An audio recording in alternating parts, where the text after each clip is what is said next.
Friends, आज new chapter start करते हैं सरफेस केमिस्ट्री या पृष्ठ रसायन। तो हम बात किसकी कर रहे हैं? सरफेस की। सरफेस और केमिस्ट्री यानी पृष्ठ रसायन। रसायन विज्ञान की वह शाखा जिसके अंतर्गत ठोस या द्रव की सतह की प्रकृति तथा उनमें होने वाले भौतिक व रासायनिक परिवर्तन तथा क्रियाविधि का अध्ययन किया जाता है, उसे पृष्ठ रसायन कहते हैं। इसे समझ लीजिए कि रसायन विज्ञान की वह शाखा जिसके अंतर्गत ठोस या द्रव की सतह की प्रकृति तथा उनमें होने वाले भौतिक व रासायनिक परिवर्तन एवं क्रियाविधि का अध्ययन किया जाता है, पृष्ठ रसायन कहलाती है। इसके अंतर्गत हम कुछ इम्पोर्टेंट टर्म्स पढ़ेंगे, जैसे अधिशोषण। इंग्लिश में हम इसको एड्जॉर्प्शन कहते हैं, अधिशोषण, या फिर हम क्या कहें? एड्जॉर्प्शन। ADSORPTION, adsorption. एड्जॉर्प्शन का मतलब होता है, ये मान लेते हैं कि कोई ठोस है, ये इसकी ऊपर ये क्या हो गई? सरफेस यानी पृष्ठ हो गया, और अंदर को हम क्या कहते हैं? बल्क यानी स्थूल कहते हैं। ठीक, तो जब कोई पदार्थ आके हमारा क्या हो? सरफेस पे जमा हो जाए, जैसे हम क्या है? चौक द्वारा हम इस पे लिख रहे हैं, तो हम चौक द्वारा इस पे लिख रहे हैं, तो ये चौक क्या है? केवल बोर्ड के सरफेस पे है, ना कि इसके अंदर बल्क में जा रही है। तो ये क्या कहलाती है? एड्जॉर्प्शन कहलाती है, या फिर हम इसको अधिशोषण कहते हैं। तो ये वाली सतह क्या हो गई? सरफेस हो गए, और इसको हम क्या कहेंगे? बल्क कहेंगे। जैसे हम चौक द्वारा क्या है, इस बोर्ड पे ये डायग्राम बना रहे, तो ये डायग्राम या चौक क्या है? केवल बोर्ड के सरफेस पे ही है, ना कि इसके बल्क में जा रही है। तो ये हमारा क्या कहलाएगा? एड्जॉर्प्शन, या फिर हम क्या कहते हैं? अधिशोषण कहते हैं। यानी वह प्रक्रिया जिसमें पदार्थ की सांद्रता सतह पर स्थूल की अपेक्षा अधिक होती है, उसे हम क्या कहते हैं? अधिशोषण या फिर एड्जॉर्प्शन कहते हैं। यानी वह प्रक्रिया जिसमें किसी पदार्थ की सांद्रता उसके पृष्ठ पर उपस्थित स्थूल की अपेक्षा अधिक होती है, उसे हम क्या कहेंगे? एड्जॉर्प्शन या अधिशोषण कहेंगे। अब जो पदार्थ जमा होता है उसको हम एड्जॉर्बेट यानी अधिशोष्य कहते हैं। इसको हम क्या कहेंगे? एड्जॉर्बेट, और हिंदी में हम कहते हैं अधिशोष्य। यानी और जिस सरफेस पे जमा होता है उसे हम क्या कहते हैं? एड्जॉर्बेंट कहते हैं या अधिशोषक कहते हैं। एड्जॉर्बेंट, या फिर हम इसको क्या कहते हैं? अधिशोषक कहते हैं। अधिशोषक यानी जिस सरफेस पर या जिस सतह पर अधिशोषण होता है उसे हम क्या कहेंगे? अधिशोषक यानी एड्जॉर्बेंट कहेंगे। और जो पदार्थ जमा होता है उसे हम क्या कहते हैं? अधिशोष या फिर एड्जॉर्बेट कहते हैं। फिर से समझ लीजिए, जिस सरफेस पर, जिस सतह पर, जिस पृष्ठ पर अधिशोषण की क्रिया होती है उसे हम अधिशोषक या एड्जॉर्बेंट कहते हैं। और जो पदार्थ क्या करता है? जमा होता है, वो हमारा क्या कहलाता है? एड्जॉर्बेट या अधिशोष्य कहलाता है। इसी में एक टर्म आता है डिजॉर्प्शन या विशोषण। डिजॉर्प्शन का मतलब, या हम इसको हिंदी में कहते हैं विशोषण। तो विशोषण का मतलब, एड्जॉर्प्शन का मतलब क्या है कि ये जो हमारा क्या है? कोई भी पदार्थ किसी भी ठोस पे की सतह पर आके एकत्रित हो जाए, वो क्या क्या कहलाएगी? अधिशोषण कहलाएगी। अब इन अणुओं को, जो पदार्थ जमा है, इनके अणुओं को उस सतह से अलग करना, वो क्या कहलाता है? डिजॉर्प्शन कहलाता है, या फिर हम इसको विशोषण कहते हैं। यानी इसमें जो एड्जॉर्बेट है इसको हम क्या करें? एड्जॉर्बेंट से अलग कर दें, तो वो हमारा क्या कहलाएगा? डिजॉर्प्शन कहलाएगा या विशोषण कहलाएगा। अधिशोषण के और भी एग्जाम्पल्स हैं, जैसे हम क्या करते हैं, जो सिलिका जेल होता है वो क्या करता है, नमी को दूर करता है, जिससे वायु हमारी क्या हो जाती है, ड्राई हो जाती है। तो जब सिलिका जेल क्या करता है, जल के अणुओं को अपनी सतह पर या अपने पृष्ठ पर एकत्रित कर लेता है, जिससे जो वायु होती है वो क्या हो जाती है, ड्राई हो जाती है। या फिर चौक द्वारा बोर्ड पर लिखना भी क्या हो गया, इसका एब्जॉर्प्शन का एग्जाम्पल हो गया। अब हम बात करते हैं अवशोषण की। अवशोषण यानी एब्जॉर्प्शन। अवशोषण यानी इसको हम इंग्लिश में कहते हैं एब्जॉर्प्शन। एब्जॉर्प्शन का मतलब होता है वह प्रक्रिया जिसमें किसी पदार्थ की सांद्रता पृष्ठ के साथ साथ बल्क में भी क्या रहती है, समान रहती है, उसे हम क्या कहते हैं, एब्जॉर्प्शन कहते हैं। फॉर एग्जाम्पल, जब हम रसगुल्ले बनाते हैं तो उसको क्या है, चाशनी में डालते हैं। रसगुल्ला सभी को बहुत पसंद है। तो जो रसगुल्ला है तो केवल क्या, जो चाशनी है वो केवल रसगुल्ले के सतह पे, यानी ये रसगुल्ला हो गया, और इसको जब हम चाशनी में डालेंगे तो चाशनी क्या केवल सतह पर तो जमा नहीं होती है, वो इसके बल्क में भी जाके जमा हो जाती है, यानी सतह और बल्क पर चाशनी का क्या है, सांद्रता बराबर रहती है। तो ये क्रिया क्या हो गई, एब्जॉर्प्शन कहलाती है। यानी वह प्रक्रिया जिसमें किसी पदार्थ की सांद्रता पृष्ठ के साथ साथ स्थूल में भी समान रहती है, वो हमारी क्रिया क्या कहलाएगी, एब्जॉर्प्शन कहलाएगी। या फिर हम स्पंज को, जैसे ये स्पंज हो गया, जब हम इसको क्या करेंगे, वाटर में क्या करेंगे, डालेंगे, तो जो पानी है वो केवल इसके सरफेस पे तो रहेगा नहीं, इसके बल्क में भी जाएगा।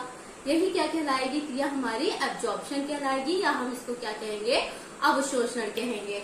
तो अगर हम बात करें अधिशोषण और अवशोषण में अंतर की, तो अधिशोषण क्या है, केवल पृष्ठ पर होने वाली अभिक्रिया है, यानी अधिशोषण क्या है, पृष्ठीय अभिक्रिया है, जबकि अवशोषण क्या है, स्थूल में होने वाली प्रक्रिया है, क्योंकि ये हमारा क्या है, स्थूलीय प्रक्रिया है। तो फर्स्ट क्या हो गया, इसमें जो अधिशोषण है वो पृष्ठीय प्रक्रिया है, अवशोषण क्या है, स्थूल प्रक्रिया है।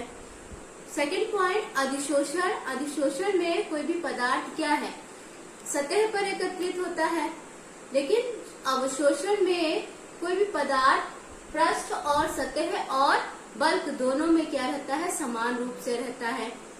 नेक्स्ट एग्जाम्पल देख लें, तो जैसे चौक द्वारा हम बोर्ड पर लिख रहे हैं, तो ये क्या हो गया, अधिशोषण का एग्जाम्पल हो गया।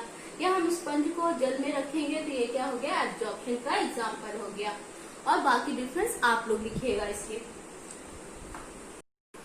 अवशोषण में क्या होता है कि कोई भी पदार्थ हमारा क्या रहता है, बल्क और सतह पे समान रूप से रहता है, तो इसकी ये सतह क्या कहलाती है, एब्जॉर्बेंट कहलाती है, और अंदर वाली सतह, इसको जो पदार्थ होगा उसको हम क्या कहेंगे, एब्जॉर्बेंट कहेंगे, जस्ट उसके एब्जॉर्प्शन के उल्टा। अब बात करते हैं शोषण यानी एब्जॉर्प्शन की। तो शोषण यानी एब्जॉर्प्शन में, एब्जॉर्प्शन SORPTION, एब्जॉर्प्शन का मतलब यानी जिसमें एब्जॉर्प्शन यानी अधिशोषण, एब्जॉर्प्शन एवं एब्जॉर्प्शन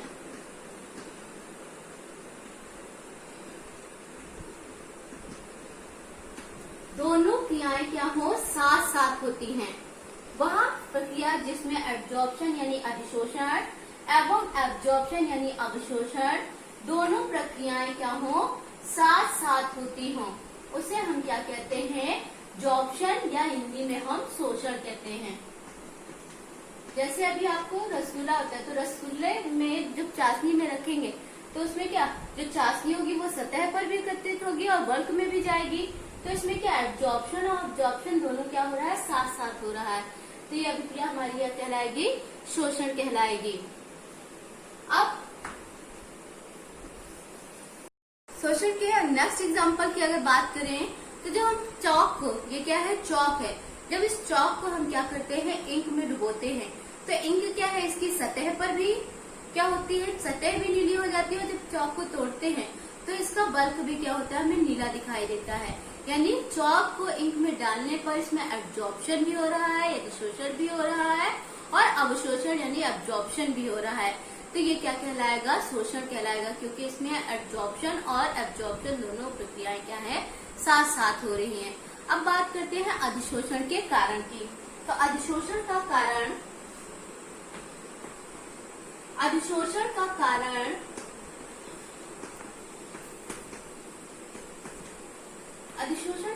होता है कि जैसे ये स्पंज आपको दिख रहा है, तो इसमें क्या है? आपको छोटे छोटे छिद्र जैसे दिखाई दे रहे हैं।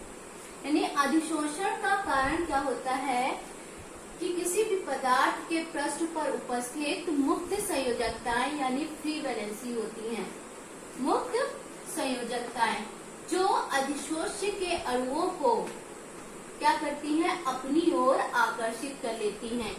यानी किसी पदार्थ में यदि अधिशोषण हो रहा है तो उसमें इसका कारण क्या है? मुक्त संयोजकताएं हैं। ये मुक्त संयोजकताएं क्या करती हैं? दूसरे पदार्थ को यानी अधिशोष्य को अपनी ओर आकर्षित करती हैं। इसलिए पदार्थ क्या होता है? इसकी सरफेस पे जाके जमा हो जाता है। तो अधिशोषण का कारण क्या हो गया? मुक्त संयोजकताएं, जिसमें ये मुक्त संयोजकताएं जितनी अधिक संख्या में होगी उसकी अधिशोषण क्षमता उतनी ही अधिक होगी। मुक्त संयोजकताएं जितनी अधिक होंगी उतनी ही उसकी क्या होगी? अधिशोषण क्षमता होगी। फॉर एग्जाम्पल ये हमारा क्या है? कोई भी पदार्थ है, तो अगर इसमें हम मुक्त संयोजकताओं की बात करें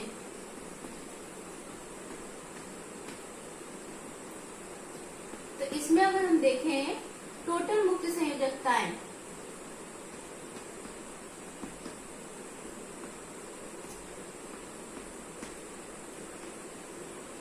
ये कोई पदार्थ है, इसमें हमारे टोटल मुक्त संयोजकताएं कितनी है? 1 2 3 4 5 6 7 8 9 10, ये भी क्या है? 11 12 13 14। इसमें क्या है? 14 मुक्त संयोजकताएं हैं। लेकिन जब हम इसको क्या कर दे? ब्रेक कर दे बीच से, तो इसकी मुक्त संयोजकताओं की संख्या क्या हो जाएगी? ज्यादा हो जाएगी। तब कितनी हो जाएंगी? 1 2 3 4 5 6 7 8 9 10 11 12 13 14 15 16 17 18 19 20। यानी जब ये ब्रेक हो गया तो इसकी फ्री जो वैलेंसीज हैं या एक्टिव सेंटर्स हैं वो क्या हो गए? अधिक हो गए। यानी जिस पदार्थ में जितने ज्यादा अधिक एक्टिव सेंटर्स होंगे उसकी अधिशोषण क्षमता भी क्या होगी? उतनी अधिक होगी।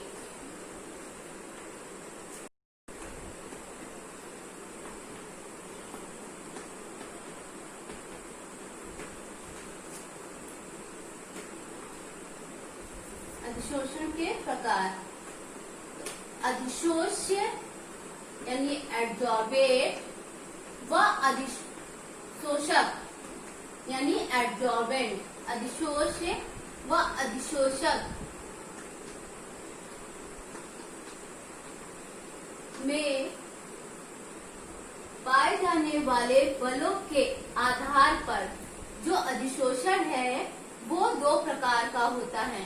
अधिशोष व अधिशोषक में बलों के आधार पर अधिशोषण 2 प्रकार का होता है। पहला है भौतिक अधिशोषण। फर्स्ट भौतिक अधिशोषण, सेकेंड रासायनिक अधिशोषण यानी physical absorption and chemical absorption या फिर रासायनिक एब्जॉर्प्शन, रासायनिक अधिशोषण। अधिशोष व अधिशोषक में पाए जाने वाले बलों के आधार पर अधिशोषण 2 प्रकार का होता है, भौतिक अधिशोषण और रासायनिक अधिशोषण। अब हम बात करते हैं भौतिक अधिशोषण की।